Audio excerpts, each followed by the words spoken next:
Welcome to the Book Buzz Show with Cheryl, where we dive into the captivating world of books. Here at the Book Buzz Show, we encourage you to make your pages turn with joy and immerse yourself in a magical literary experience.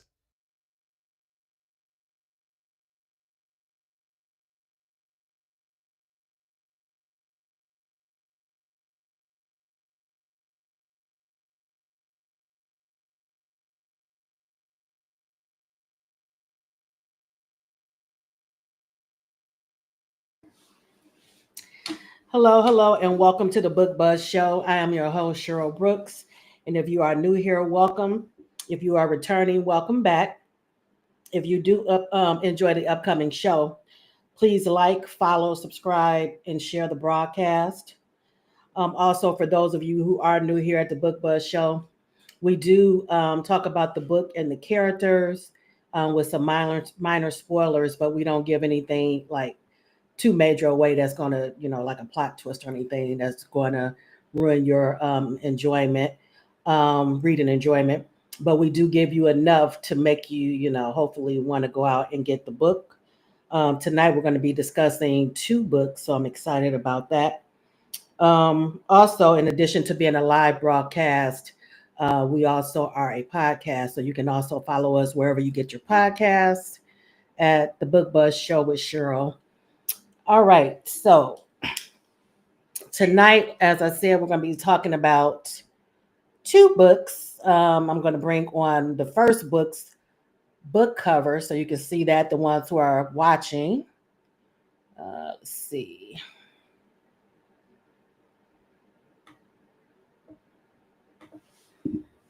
That is book one on the screen, Devon, an Eastfield story. And the series is called The Edwards Brothers. Book one is Devon, and book two is Declan. And we'll be discussing both books tonight. Again, that's the book one on the screen for those watching. And for those listening later, again, that's Devon. And the author is Dria Andersen with the E. Andersen with the E. All right, and without further ado, I'm going to bring on tonight's guest, along with my co-host for this evening, Katina Brown. Let me just bring them on.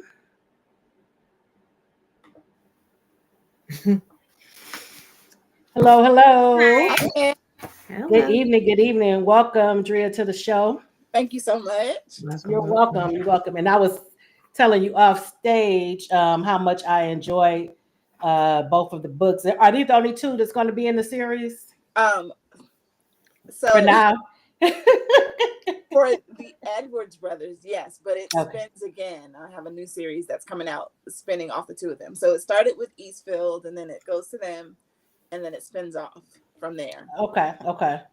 And I noticed when I was reading, and I think I reached out to you and asked you, this is a spinoff of the Knights brothers, correct? Okay. Yep. Mm-hmm. All right. So I need to go back and read those. All right. Looks like we have someone in the audience. Hi, Myra. Thank you for joining us. Hi, Myra. And Myra also just participated in an anthology, so I wanted to congratulate her on air as well. Yes. Congratulations. Yes, Myra. And Katina, if you can check on Instagram for me. I'm checking. I don't have it up. So, All right. Okay, so we're gonna get right into it. Because this is our first time speaking, can you tell us a little bit about yourself and how you got started on your writing journey? So I got started very strangely. I got started when I had my son. I've always been writing, and I've always had. Push your mic up just a little bit, Dria. How about? Is that better? Yeah. Can you hear her, Katina? Yeah, I can hear. Like it's kind of faint. Yeah, kind of faint. I'll lean into it. Is that better? Still no? Still a little faint. What about y'all in the audience? Can you all hear? Let us know, please. Velva, thank you for joining us this evening. Okay, go ahead. Whenever you're ready. I started when I was pregnant with my son. I had to take time off of work, And so I was like, I have all these stories that I've been working on and sort of scribbling in. And I thought now's probably a good time to kind of explore to see if I could actually finish a story. And then, so that's how I started. And I found out about self-publishing, and I was like, oh, I don't have to go through, a chain of people to do this. Yeah. Let me try it. And so that's how I started. But I have been writing my whole life, and I love, love, love, love to read. And, I'm one of those people who was like, oh, I like this story. And then another story will spin in my head. I was like, oh, I can write this. Right, and so, right. Yeah, it started that way. How long ago was it that you first got published or published your first work? So my son is turning 18 next month. Oh, so really? Okay. Wow. It had to be at least 16 years, because there was a lot of waffling before I finally pulled the trigger. So I understand. I Understood. understand. Yeah. Now, did you start out already knowing that you wanted to do the genre of paranormal, or? Yes. Okay. Because I felt like there wasn't a lot of paranormal out there, especially for us. And so I was looking for it and hunting. I mean, I'm like digging through catacombs to hunt for this stuff. And I was like, well, let me just write what I want to read. And then that's how that went. So I know I've always wanted to do paranormal, because that's what I really, really love to read. And so. And now, since you've been writing, do you still get to read? Yeah. Well, yes. I read a lot. Okay, good. Because I always ask authors that, because it varies. Some of them don't like to read or don't read anymore since they write, and then some they still read, voraciously. Yeah. Well, that's part of my self-care. So I can't not read. Like, I would feel like withdrawals, I think, if I stop reading. So yeah, that's me too. I have to read. I am so like melancholy when I can't find a good book. I'm like, what is out there? Yeah. I love it, love it, love it. That's good. Now, I always ask romance authors this as well. What is your favorite romance movie or book? Like, if you're looking for something, a real good romance, what's your go-to? So my favorite romance book is by Frances Ray. I don't know if y'all. Yes, I love Frances Ray. Remember the Grayson series? Yes, that's my favorite series. Oh my God. Listen, sometimes if I'm like really going through it, I will pull out the physical book off my shelf. I was like, yeah, I'm gonna need a little bit of Grayson in my life right now, because right here. Yes, I have them somewhere around here. Yeah, that's my favorite. Yes.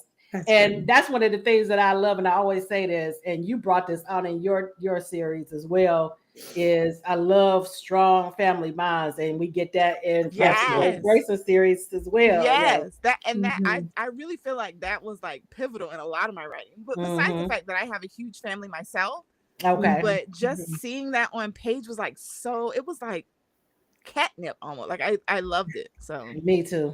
Have you ever read the Grayson's Katina by Frances? I believe I did a long time ago, but I just did like the first one or something. Oh, okay. Never finished. Yeah, you got to delve back into it.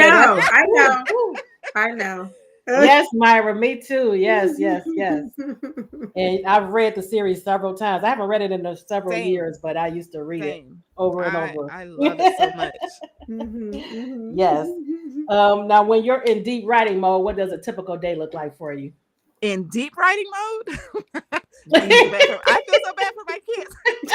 Because I write best at night. And so, I get to go through all my daily, like I pick up my kids from work, I cook dinner, and then I come in here and I shut the door. Like, do not bother me. And then my husband has to put the kids to bed. Like, literally, I'm up till 2 or 3 if I can swing it. I work the best at night.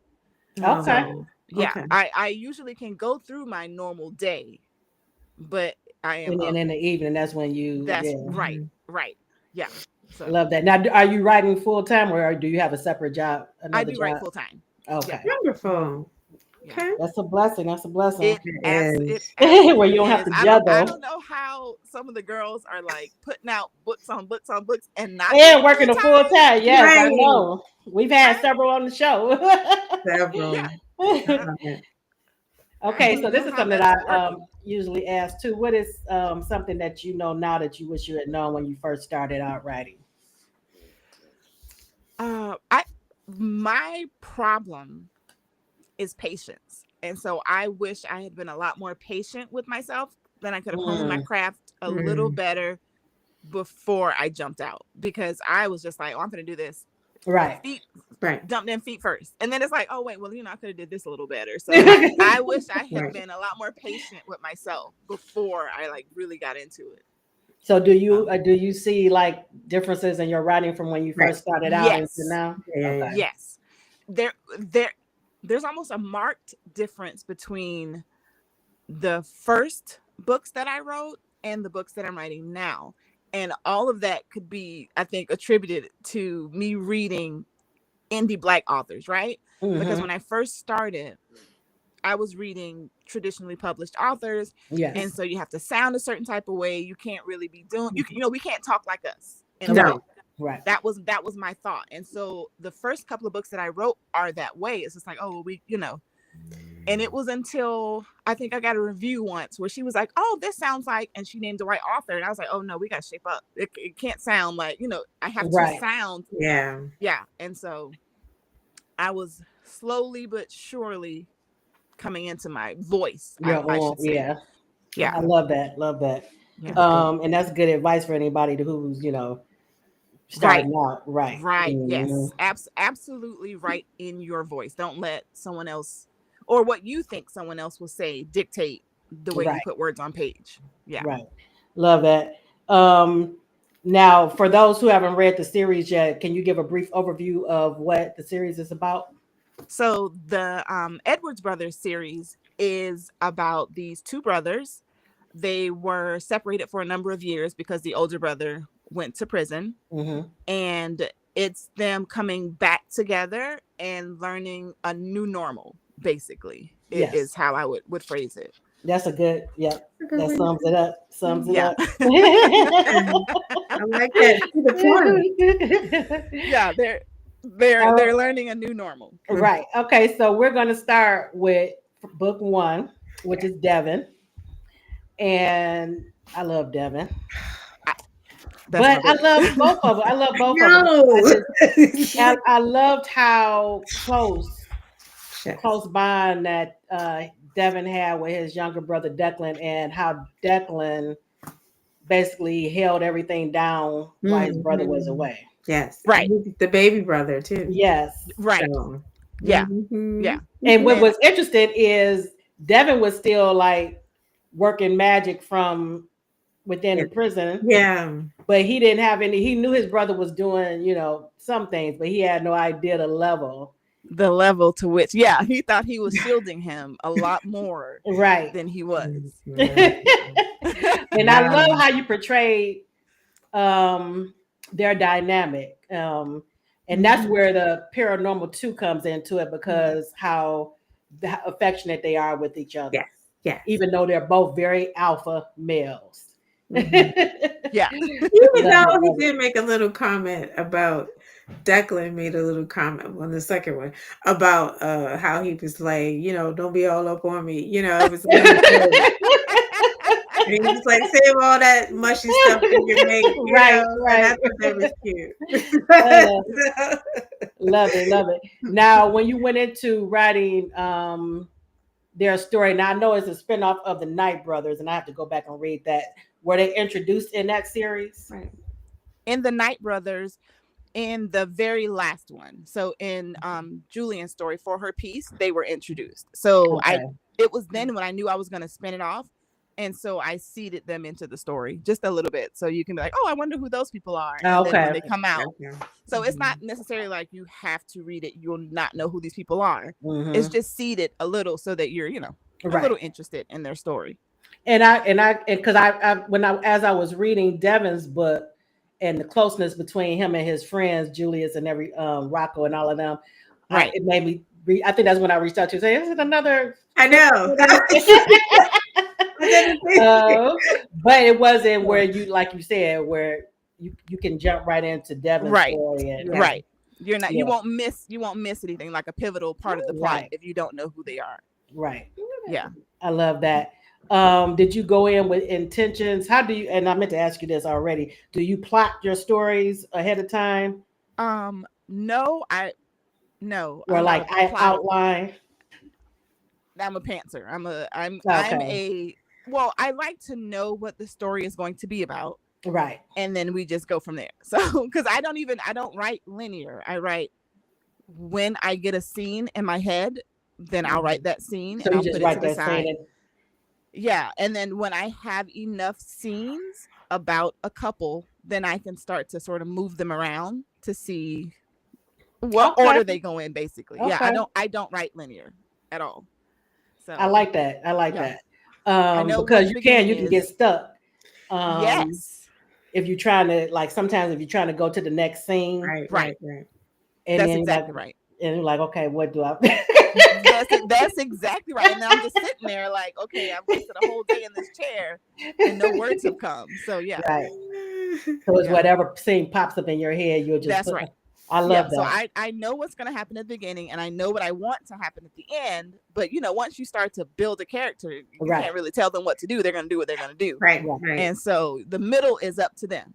It's like, how Right. do we get to the end is basically what I think about when I sit in the chair. So would you say your stories are more plot driven or character driven?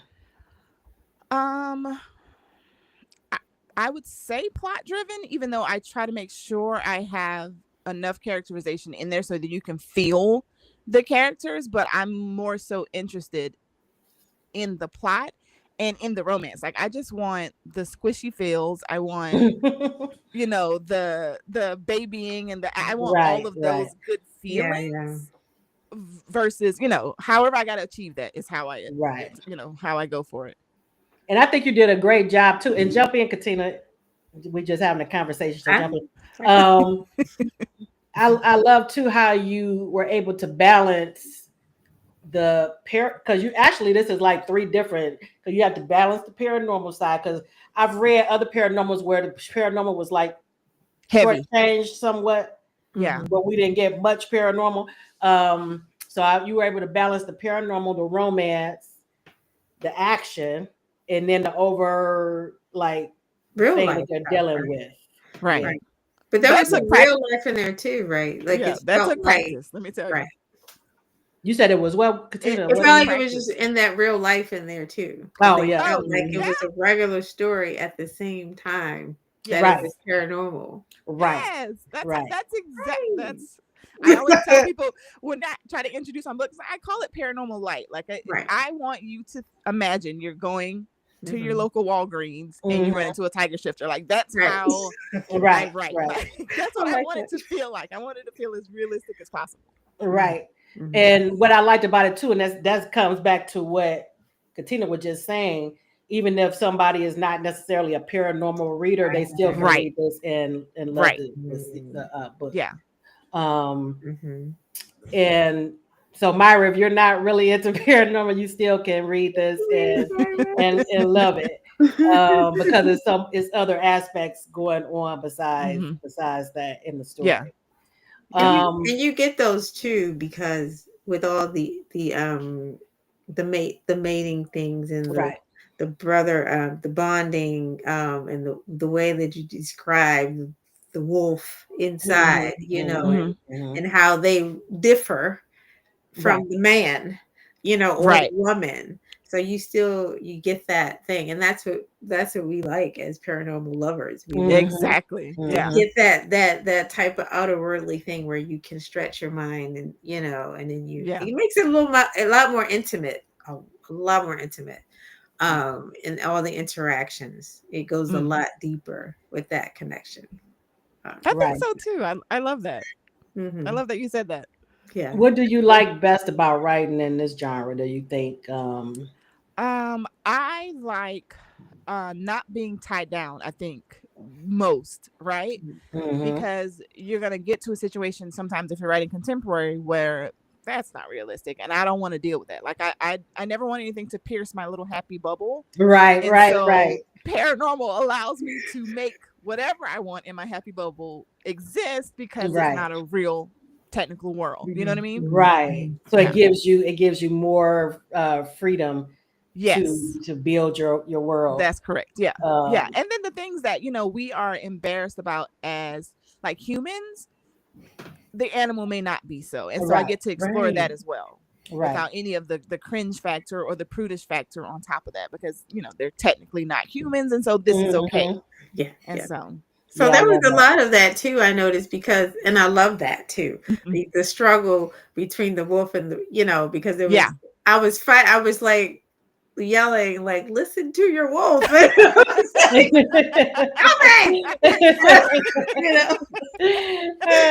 love it. I love it. Like, no, I can't. And everyone's like, yes, you can. So yeah. And I love that push and pull of that too. Like that's interesting to me to explore. And then it allows for some of the angst to be outside of the couple versus like the push and pull that you have to have between couples when you're dealing with contemporary. You have to have that dark moment. I don't want to deal with that. And so I would rather you and your animal hash it out versus you and the main character, the love interest. Right. So and Myra's saying she does like paranormal, and Velva is saying she hasn't read it, but she plans to. Awesome. Good. And these are two good ones for you to start with, Velva. Yes. I tell people they're paranormal light. So right. And then we get some of Devon. So let's go into Devon and Declan's backstory a little bit.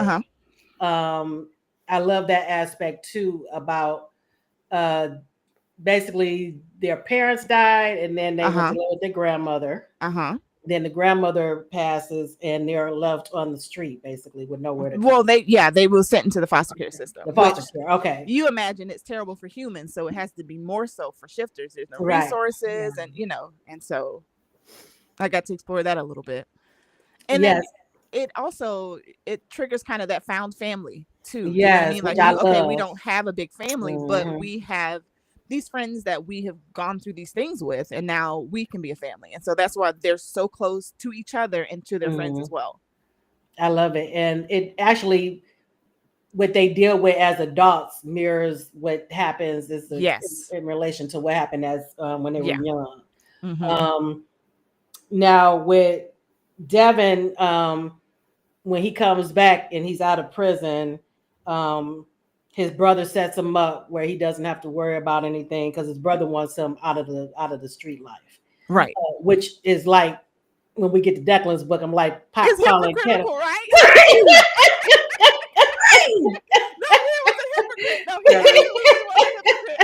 Right? Oh man. Absolutely was a hypocrite. Right. Oh man, but he meets, but he gets reacquainted with his mentor's daughter, Keisha, who ends up being his mate. And I love their dynamic too, because Keisha is very alpha female. And she doesn't want to live the type of life that her mother dealt with her father. She grew up in that life, and so she didn't want to go back to that. Yes, so she gives him a hard time in the beginning. She absolutely does, because in her head, she's worried about her dad. Her dad's gone all time of night, every day, and so I as a mate, I wouldn't want to deal with that either. Like, if my husband is out gallivanting all the time, I want you home. And so I totally got where she was coming from. Yes. So. And she actually tells Devon her reasoning behind it as well, besides the danger and all of that and her father being gone, is that the father cheated on the mother. Absolutely. So Devon is like, how is that? Weren't they mates? And I wanted to ask you about that, because in most paranormal, that's something that they can't do, because it's against their nature. So what made you decide to put that aspect? So again, sometimes the characters talk and I have to just listen. But not all animals stay with one mate. That's true. Even in nature, you know you're right. Right. You're right. And so even though it could be whatever the lore is, I build the lore. And so I needed it to work for the story. Right. And that's that freedom that we're talking about in this genre. You can make it any way you want to make it. Yes. That's correct. I love that. So when I was reading it, I said I'm gonna have to ask her about that when made her decide. You know, and it's so funny because of all the animals I picked, wolves especially, you know, pick one mate and stay with them, versus like a cat or something like that. But it was just like, okay, this is what we're doing, because at the end of the day, you are still part human. That's right. The human's gonna do what a human's gonna do. Yeah. And so who's to say that those proclivities that humans have are not also in a shifter? Yeah. Which I can't imagine why it wouldn't be. Right. And actually, those are some of my favorite paranormals to read when we get both aspects. When we get the animal stuff, but we also get where they acknowledge their human side. Yeah. I mean, you have to. You are both. You can't just cut one off for the other. Yeah. Myra said she just ordered both books. Oh, thank you, Myra. You're gonna love them. You're gonna love them, Myra. Let me know when you start reading them what you think, and reach out to Dria too. Yes, please. Okay, so I just lost my train of thought. So why are you thinking about that? Okay, what I loved too was that it wasn't just wolves. We had panthers, jaguars, and bears, and it was just, I love how everybody just, met.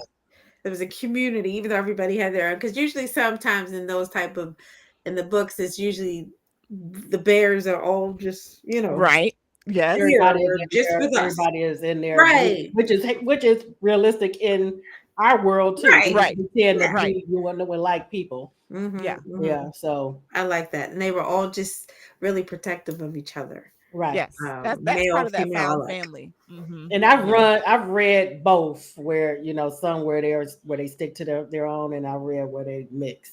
Right. But I do like I like both, but I do like when they mix up the community too. Yeah. Because one of my favorite ones that I told Katina about recently, and one of the things I really liked about it, I read it years and years ago, Caucasian author, is that because like we get this a lot too in paranormal, where it's like the humans are sub, like they like can't hang with the shifters. Right. But what I liked about that story is that the humans were just as badass as the shifters was, and we're in it. Yeah. So it just depends. Everybody make up their own. That's right. They want. Yeah. Right. That's our favorite part about the lore. Yes.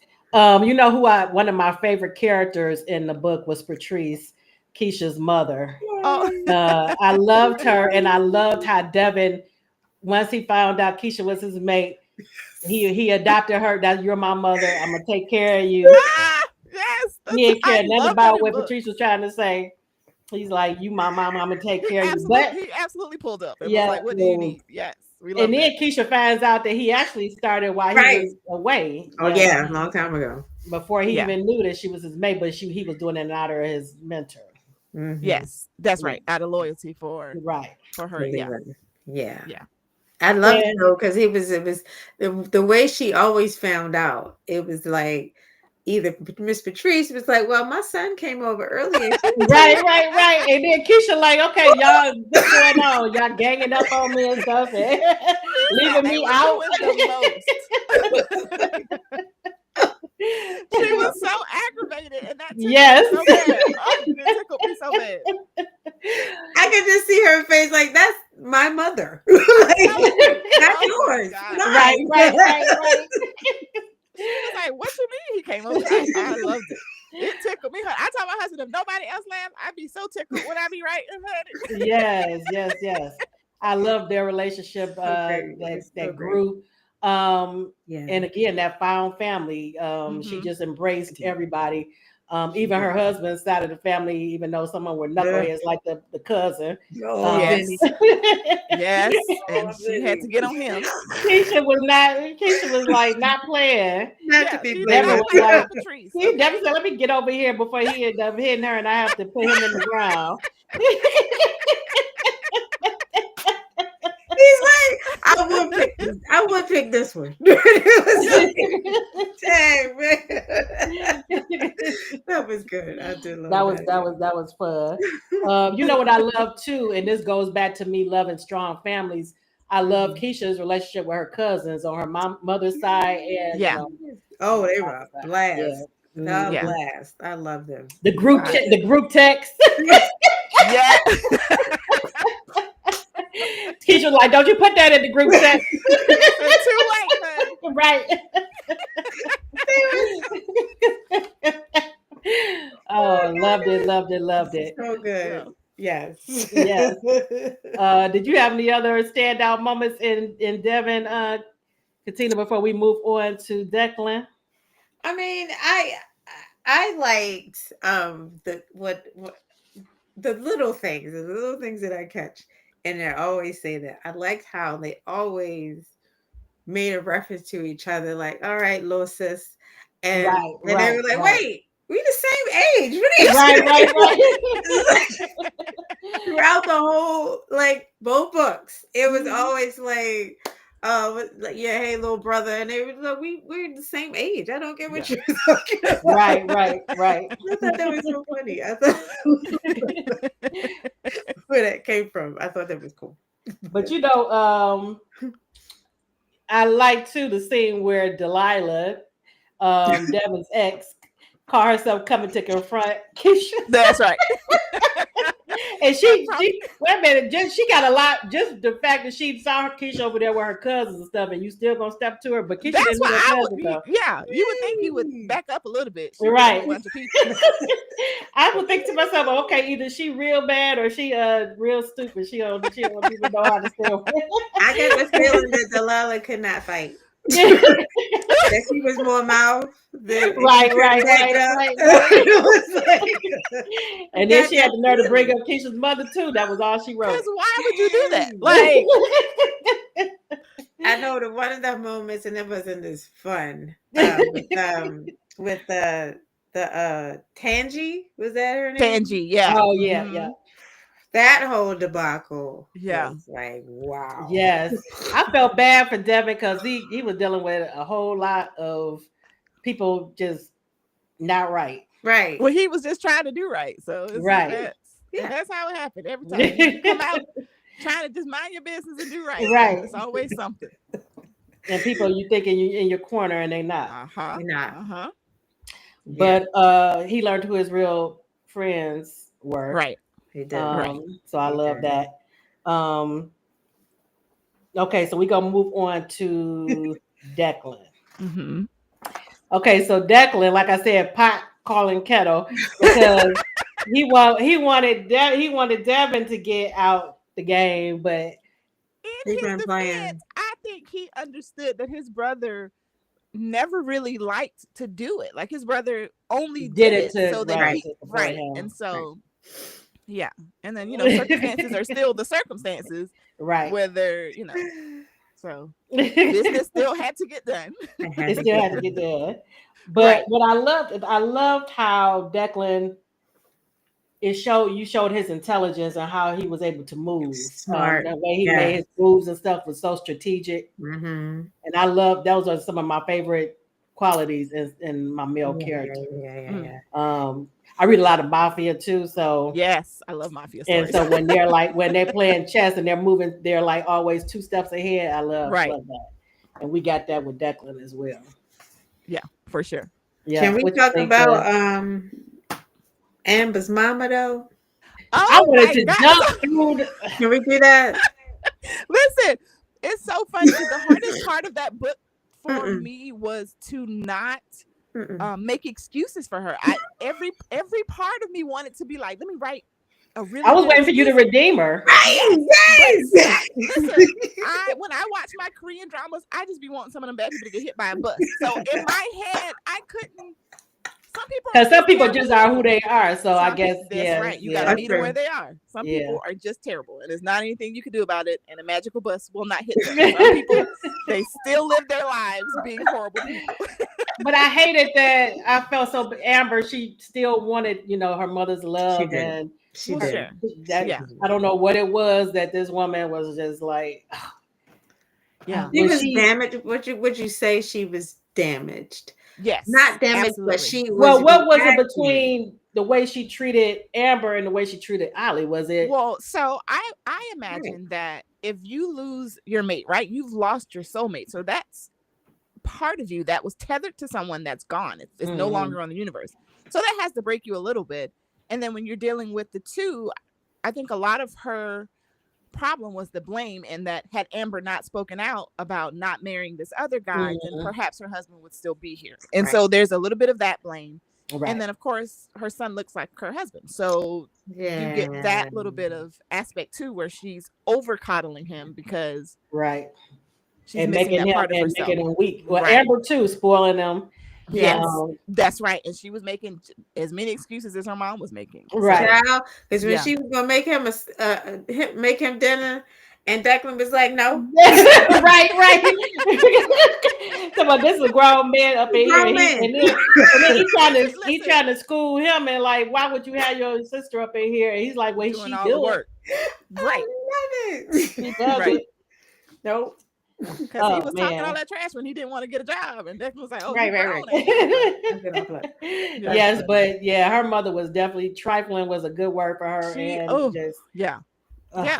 That took everything in me. I wanted to redeem that lady so bad. I was like, you know what? I'm gonna leave it on page. Some people just terrible people.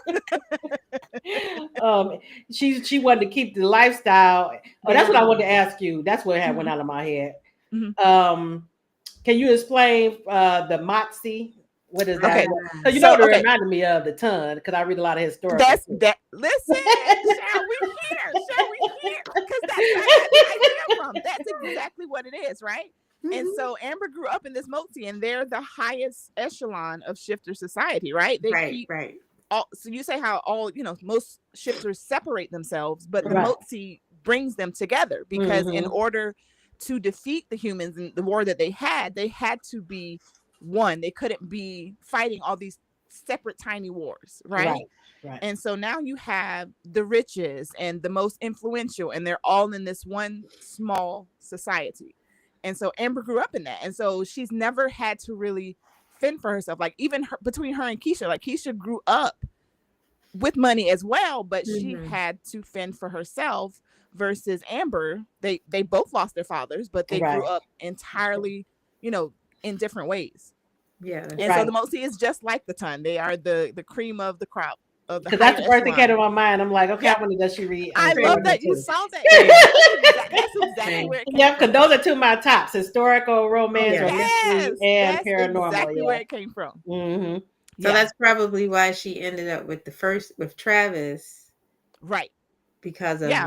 Because they try to be as insular as possible, so they want to keep their circle small, so that there are no outsiders like Declan coming through here, or like Dallas Knight coming through and wrecking the whole thing that we've built, bringing your street stuff over here. Now you got the gutter over here. So they intermingle with each other, and so she ended up with Travis because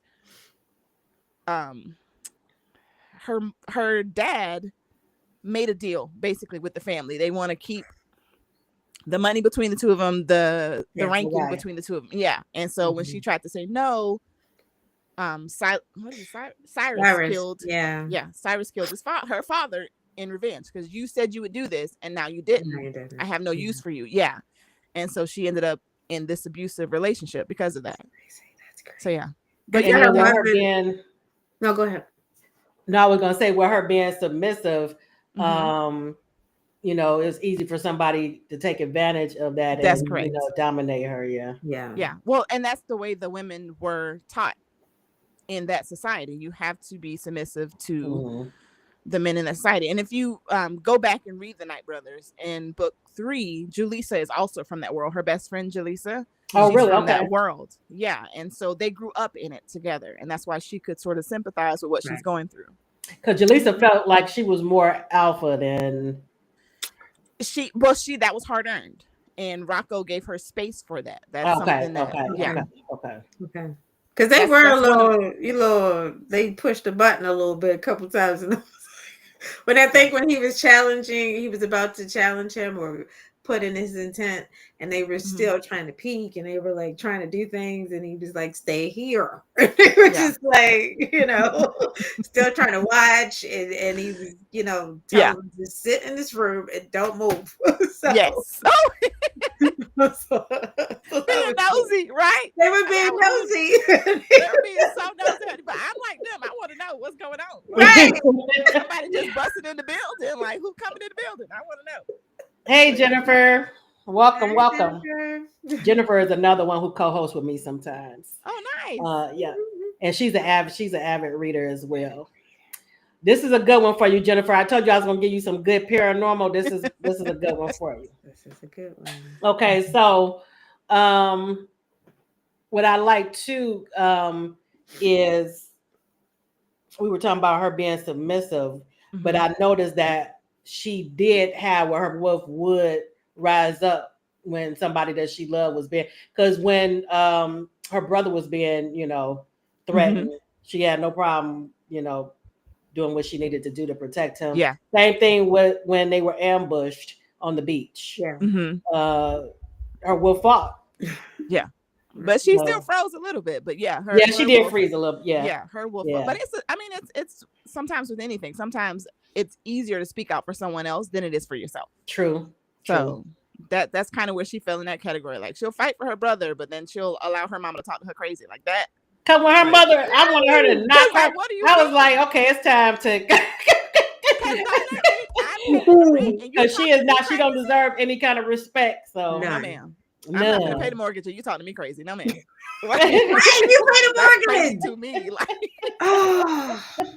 But like I said, it's one of those things where once I've given the character traits, I can't do nothing about it. Yeah, because she's not like me, and I can't be like, well, Adrian would have did this. Or no, right.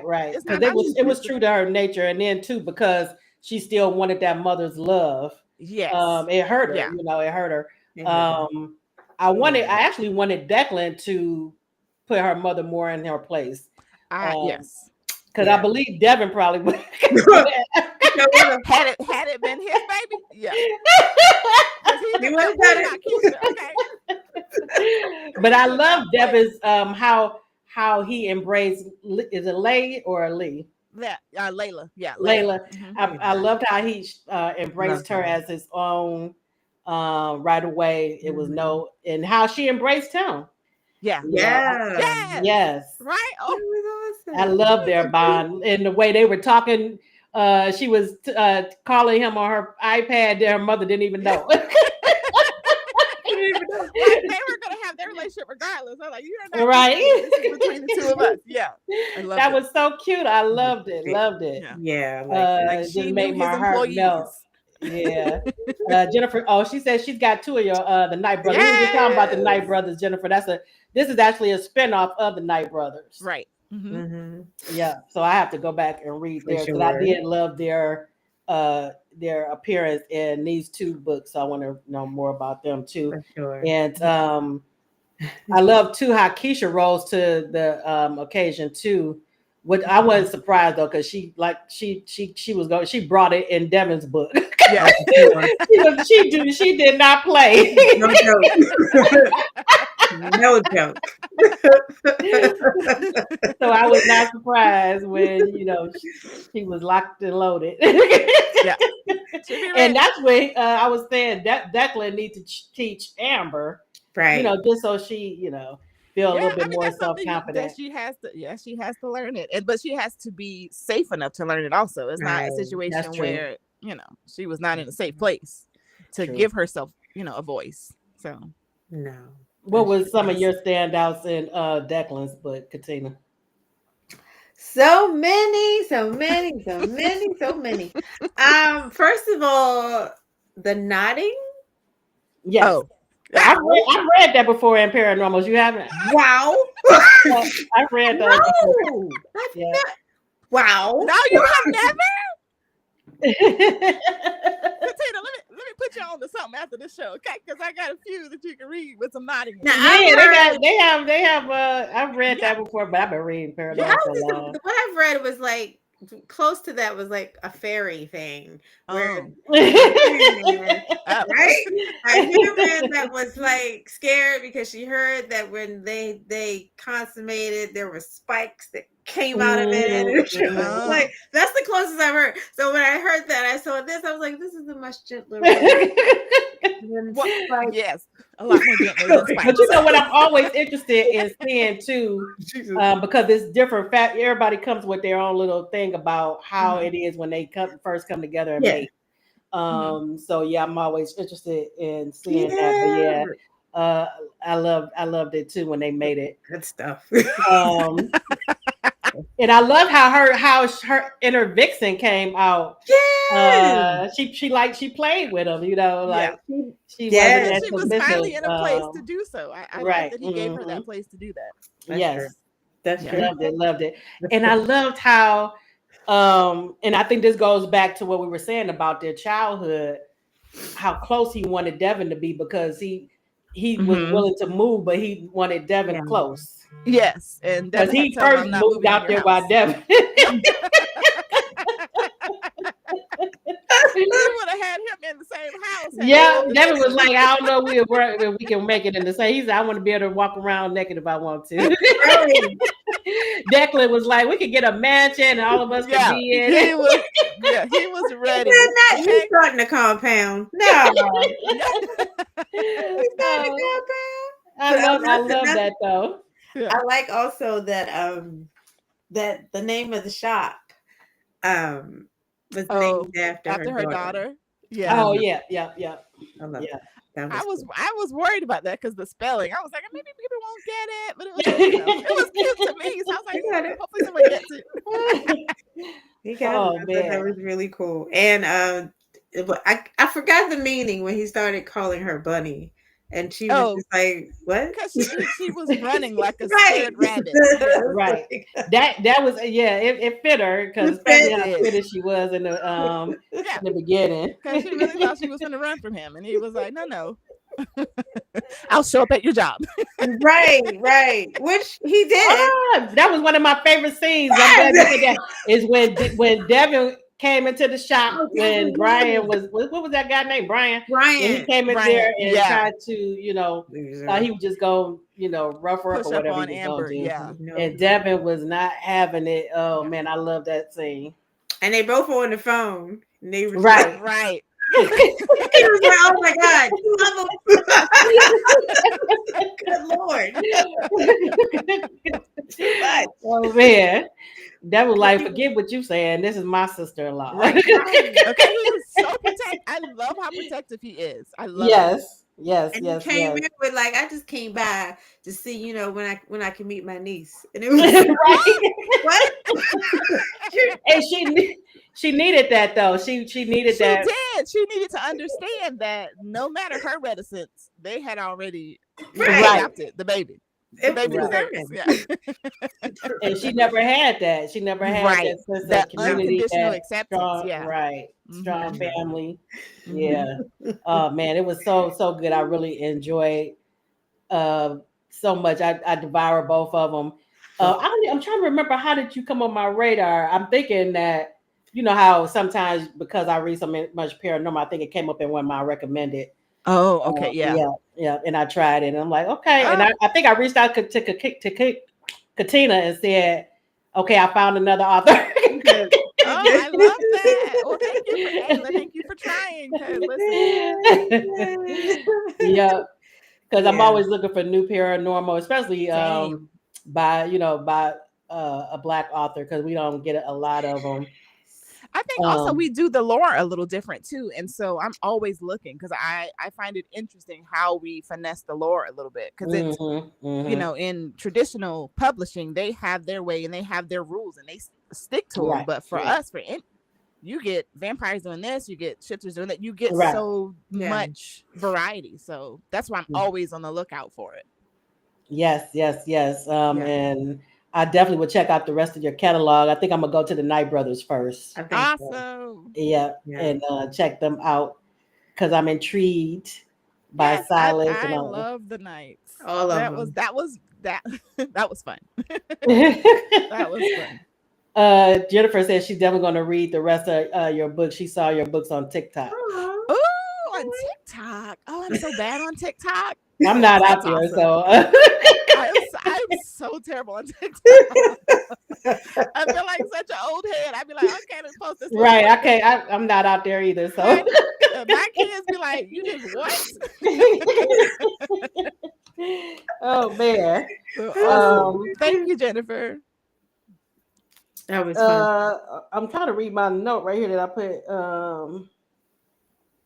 But I liked. You got your note. Well, what I liked also was where he was trying to give her space to be comfortable because he did recognize she had trust issues. Right. So what I loved is that because she was attracted to him and she did want to have sex with him, but he was like, nah. And so she was like, and then when she would try, he would be like, "Nah, I gotta go." Because he wanted the commitment. And then finally he was like, because when we go there, that's it, and it's a wrap. Which one you talking about, Devon and Keisha? I'm talking about Declan and Amber. And didn't that happen with Devon too? Didn't he tell her that she wasn't ready or something? No, Devon. But I like how he finally was like, "Listen, stop it. There's no dick for you." Right. And I was like, oh man, if you're not gonna be my mate, I'm not gonna play with you. Yeah, don't play with it. Don't play with it. Love that. I love that. I loved it too. So much about this. Myra says she's going to tell her daughter too because she loves these kind of books. Oh, awesome! Thank you. Yeah, it's good stuff. And, really, really good job. Great job. Like I said, I read a lot of paranormal, and I was very, very impressed. Oh, that's so awesome! Thank you. Declan got a 5-star from me, and I don't give 5 stars. What? I can't remember if Devon, because I read Devon first, but I read it a couple of months ago. But I know I at least gave Devon 4, but maybe I did a 5. I can't remember. But that's so awesome. Well deserved. Yeah. I love hearing that. Yes, so that tells you because I don't give a lot of 5s. It has to be like exceptional or something got to be standing out, you know. And I feel like it has to have all, like you said, Cheryl, it has to have all the right hits on a lot of different the balanced pieces. Yeah. Right. Yeah. Yeah. But because even a 4, like I said, a 4 is really high for me. So if I give a 5, then it's like I really thought it was So yeah, I had to tell you that I gave it a 5, Declan. Very good. And I can't remember what I gave Devon's, but I know it was either 4 or 5. But did you have anything else, Katina, before we head into the second segment? No, I'm super excited to travel back and touch with the Knight brothers and all. Yes, because I was super curious when I, like you, Cheryl, I saw, like, when I saw they were already made it, I was like, darn it, I missed something. So, now I gotta go back. Right. Yeah. Oh man, do we have anybody over there on Instagram? I'm not sure. I'm not. There's another person, but I can't see him. Okay, welcome everybody on Instagram. Instagram doesn't show up in the main feed, but welcome. And try out these 2 books, Devon and Declan, by Dria Andersen. If you love paranormal, you will definitely love them. You have a question, Dria. When is your next book release? Oh, so according to my calendar, it was supposed to be May, but I've been getting ready for Black Romance Book Fest, and so that takes a little bit more of my time. So I'm trying to release my first full-length vampire story. Okay. Say June-ish, June, July-ish is the next release. So Levi is going to be my next release. Okay. Okay, so I'd have to make sure to be on the lookout for that. You have a newsletter? I do have a newsletter. If you go to driaandersen.com, it's right on the top. You can sign up, and I have free stories on there, so you can read. There are a couple bonus chapters for some of the books that could be your favorites, and then there are new standalone stories that I do as little treats for my newsletter subscribers. Okay. So if you ever want to see if my writing style is to your liking, that's the best way to do it. That's a good idea. Yeah. And I'm definitely gonna sign up for it because I want to stay up. Because vampires is another one of my favorites, so I'm definitely.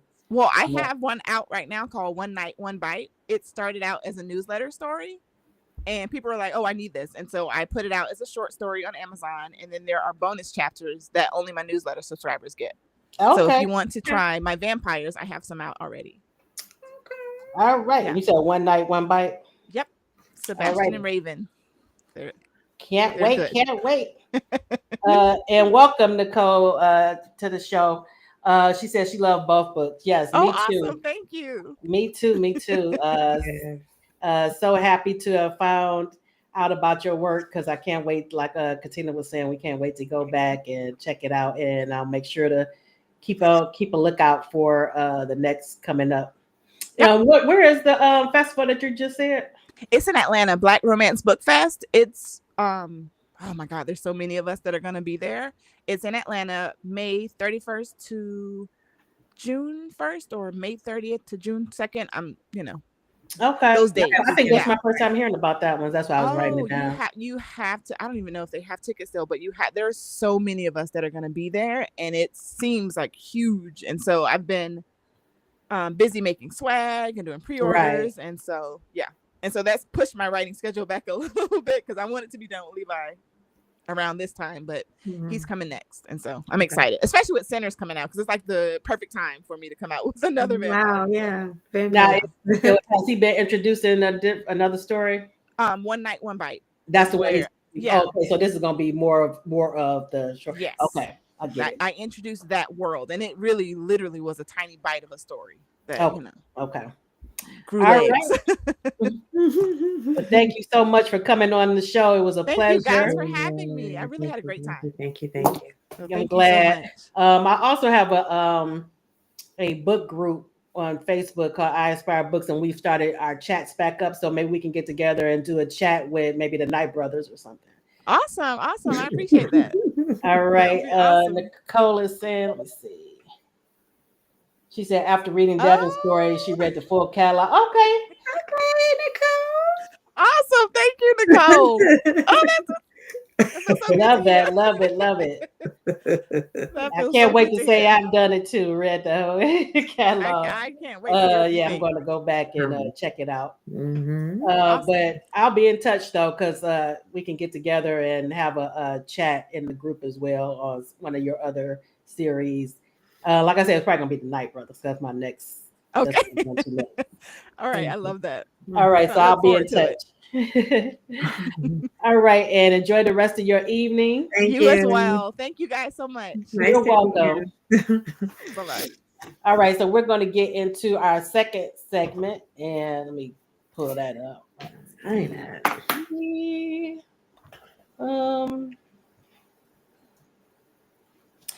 For those who are new, this is your first time here. We do a weekly highlight of books that stood out to us and that we want to recommend to other book lovers. It doesn't have to be anything that we read recently, just something that, was like a 5-star for us.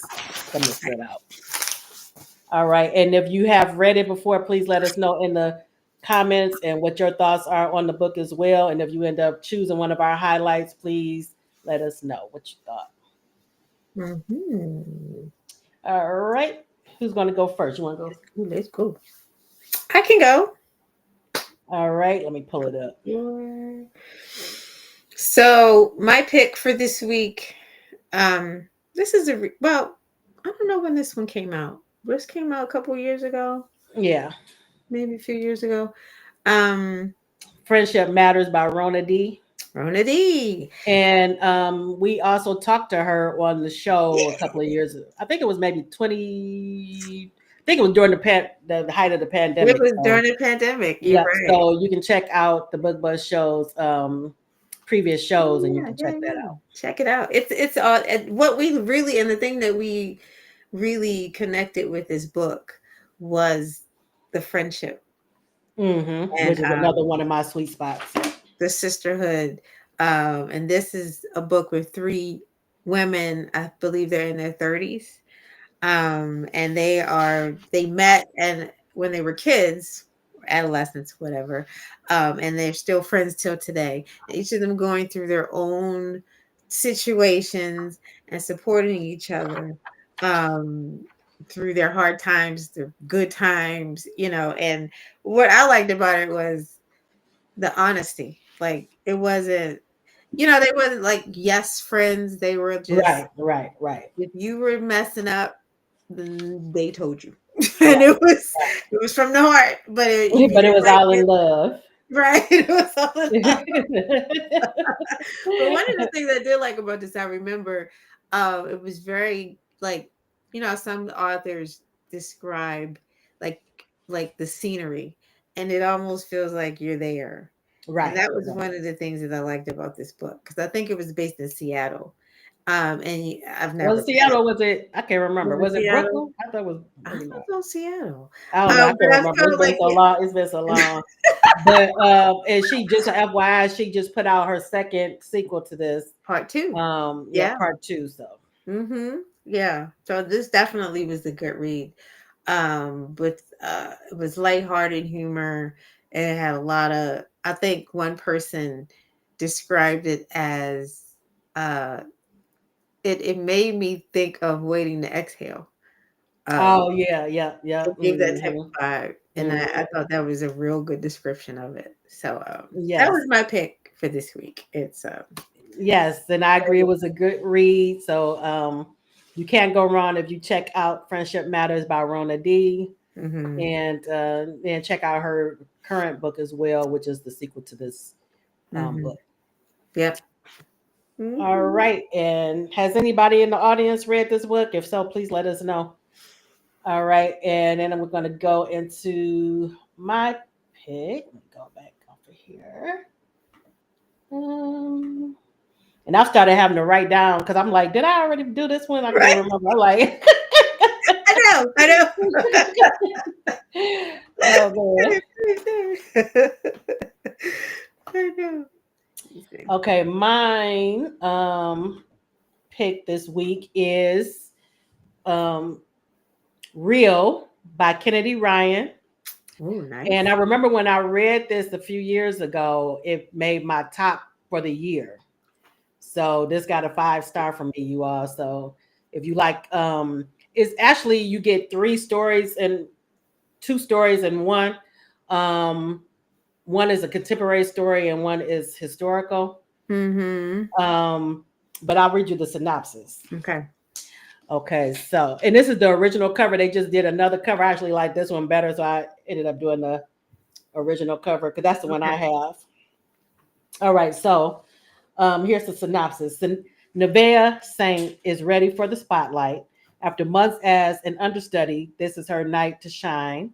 She never imagined he would be in the audience. Cannon Hope, famous film director, fascinating, talented, and fine. Before she can catch her breath, everything is changing.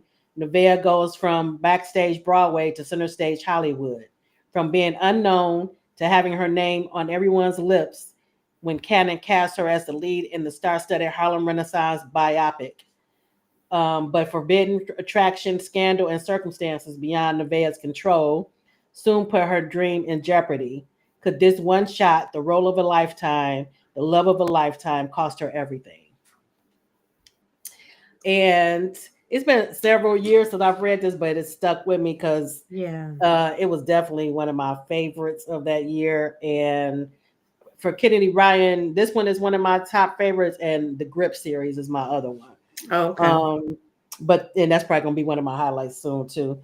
But with Real, like I said, it's like you get a story within a story because you get also like the ins and outs of filmmaking because Cannon is this big time film director, and he's looking for the perfect actress for this biopic that he's doing. Biopic of this this actress or this person from 1920s, and so he sees by chance Nevaeh, and then he wants her for the role. But of course, the industry, they're like the studios are like, she's unknown. No. But he fights for her, and she gets the role. But it's so layered. There's so much going on. She is dealing with a chronic illness that flares up while she's on set. They end up having an attraction that they're trying not to act on because they don't want the scandal. You also get some family drama because her sister ends up betraying her, and she doesn't speak to her sister for a while.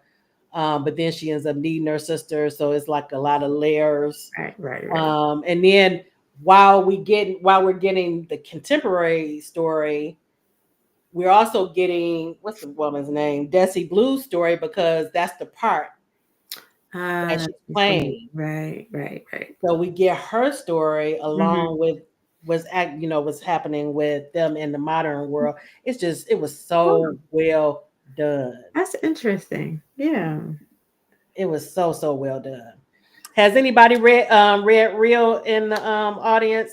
If you have, let us know. Also, I read some because I had to go back to refresh my memory. I read some of the reviews. I was trying to actually look for my review and I couldn't find it.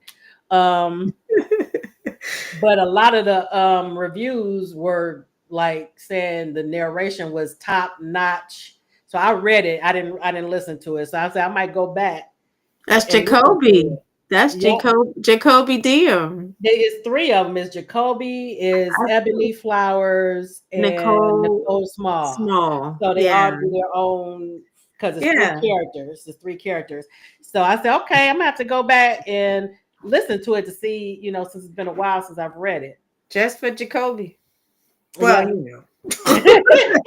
that's bad. But the other ones too. Yeah. They said they all did an outstanding job, and I can't wait. And I like it when they have the different narrators for the different parts. Yeah. One of them doing one part. Because you get every once in a while you get like a female narrator that can do both. And I forget I forget her name, but she does it really. Yes, I think it was. I know a lot of people say she can. Yeah, so you can do both. But sometimes it's a little so yeah. Wait a minute, but I'm listening to because I went back into the Celtic brooch world. Okay, and, that's gonna be one of my highlights. I think did I do the highlight already for them? I can't remember. But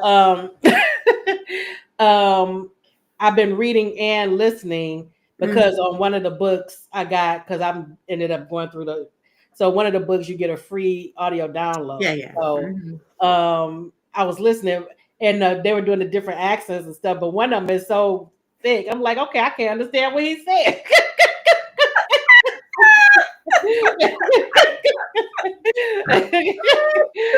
But since I read it already, I get the gist. But yeah, that's all they think about some of the narration when there's accents involved and stuff. But and that's it's funny because there was someone that I was looking on Facebook in another group, and they had read it was either Capone or Capadonna or Warner or Capri's book from Jack Will. But they listened to it and they didn't like they didn't like about it. And so I wasn't liking it too much, and everybody was like, "Are you kidding me?" So I think that makes or breaks it sometimes, right? And sometimes you have to say, "Okay, maybe I better read this." Yeah, I better read. Yeah, I understand that. Yes, but yes. So everyone, please check out our highlights. I know you will not be disappointed. I've read both of them. And I think you will enjoy them, especially if you like this is a contemporary, but it's also you get some historical because of the different stories. Right. But the way she told it is just master. In the 1920s, we always seem to end up around that era. Right. Yes. Especially lately. Especially lately. You're right. End up playing around with the 1920s. So I think wasn't that with who was that? Harlem Rhapsody was. Oh, that was Victoria Christopher Murray. Yeah. Yes. Oh yes, Jennifer. I don't know what's going on with this thing. It is just going all over the place. Yeah, Jennifer said the female narrator was for Aaron. They didn't like. They didn't like Aaron's. Yeah. Sometimes Because I've had some.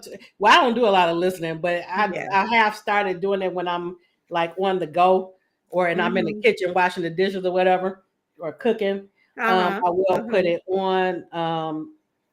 But yeah, if I don't like the the narration, that'll sink it for me. Well, even for me, and this is silly, they're even like sometimes in this author, she was doing this a lot, and I don't know if it will pick up on the. It was like it's like a smack.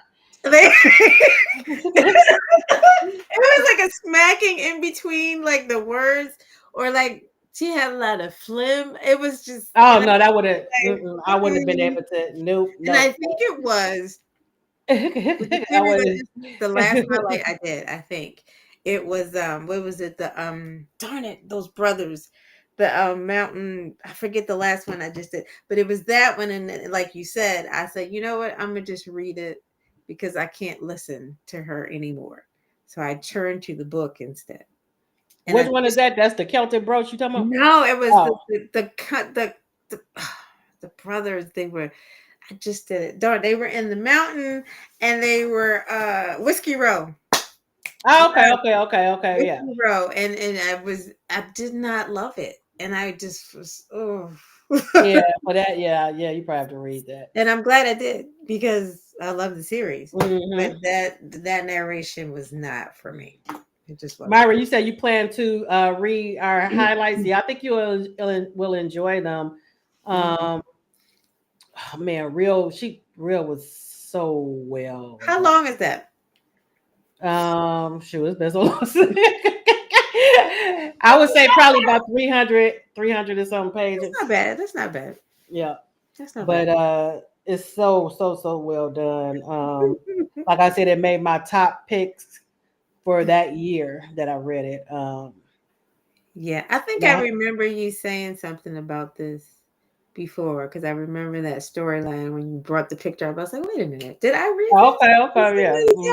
I think I remember you mentioned listen to offline something, just talking about books.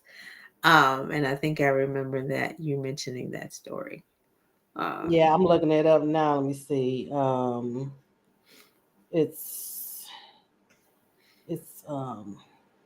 I prefer the original cover. I don't like this cover. It's good, but I think the original one looks better. It's 479 pages. But it probably goes pretty fast though. Yeah. So you don't realize because that last one was the last one we read. That was 600. I read so many that 600 and above. It's hard to know which one you're talking about. Because, like I said, I've been back in the Celtic brooch world, and those are all 600 and 700 pages. But you fly through. Yeah, I think if it's a good story, you'll stick with it. Yeah, and I read the entire. It's an ongoing series. So, but that's another good one for you, Myra. The Celtic brooch series. I can't remember if I did that one of them as a highlight or not already, but that's a good one if you like historical. Historical romance, and there's time travel in there too. Oh, you know what? I think I did. Was that or Outlander? When I was on when Tony, Mama Tony was on. You might have. I know it was a time travel, but I can't remember if it was Outlander or if it was that one. It might. But I have to go back through. Yeah. But Outlander is none. But like I was telling you all when Shavana was saying it's got to grab her. Outlander is a slow build, so I know you get so engrossed in the story and the characters, but it takes a minute to get to that point. But but I want to thank everyone so much for coming out and supporting the show and being engaged and giving these authors and their work the support. So I appreciate it. She looked like she really did appreciate that. Yeah, that was really good. And I love. She said she had a good time on the show. So Jennifer, she said she just finished 510-page book. Yeah, if it's good and it flows, because when I got done with what was the last book I read that was like 600. Like I was saying, what was that, Rhapsody? It might have been. I can't remember, but I know after it was done, I still wanted more. So it wasn't like. like it wasn't like, oh, I can't wait for this to be over. I still wanted, more. Yeah. So if it's, it depends on the story and, how it flows. But the page count doesn't intimidate me as long as it just depends on once I start reading them, is it gonna hold my attention? And yeah. And you can relate because sometimes, and the content, because sometimes you can't connect with the story, right. And the triggers sometimes too. Yes. Because if you have some things in there that you just don't like to read, right, it's a wrap. Because I tell you, on one of the books I picked up recently, I put it down just because I'm getting kind of like over the woman being abused and all that kind of stuff, and I'm like, come on. But I ended up picking it back up, and but and it's it turned out to be a good story. But Jennifer got it. She said it's Losing Control, because that was the one we did. Oh, yep. That was a long one, but it was I wanted more. Once it was over with, that was it's not like I said, oh, I can't. I this is too long. I can't wait. So yeah, it just depends. It just depends. That was good. But yeah, that was definitely a good one. I was trying to get Shavonna to read it. She was not. She's like that page count was getting her. Right. She didn't read Losing Control. Yep, it was Losing Control. Yeah, but she was so happy that she couldn't make that chat. She was like, "Oh, I'll have to read it." That was a good one, though. I'm still trying to get the hard copy of that one. Yes, that was very, very, very, very well done. But, and even though it was urban, you get so much more, and because it didn't feel like really urban to me. It didn't, not to me. It didn't feel like it. It was just a contemporary romance. But no. But yeah, so I'm glad that I read it because the first time I read hers, like I said, was with Lucid Dreams that Jennifer had told me about a long time ago, and man, that was so good. That was another long one though, but it was good. Y'all pick those long ones, you and Jennifer. Yeah. You and me, Jennifer, y'all pick them long books. Erica is always ragging on me about how long the books. She said, you always recommended these long books. She said, I want a novella. But Erica just be talking because she read a lot of some of the ones I've talked about. She read and she liked, so. And I saw some of her recommendations, and they were not novellas. So whatever. Oh man. But yes, so you are, if you read any of our highlights again, please let us know what you think. For sure. All right, and make sure to please check out Devon and Declan as well by Dria Andersen. You will not be disappointed, and you don't have to really love paranormal for it either to enjoy it. Oh, Jennifer said Lucid Dreams is coming to audio. Okay, I'm gonna have to check it out. It's been so long since I read it, but because didn't she tell us too in the thing that Losing Control was coming on audio too? I think she did too. Yeah. I think she did too. Yeah. But yeah, those are another two good ones that you all can check out. But again, thanks everyone for coming out and supporting us and supporting the show. And I hope you enjoyed it as much as we enjoyed the show tonight. And continue to check us out every Monday. Right here, same time, same station. All right, good night.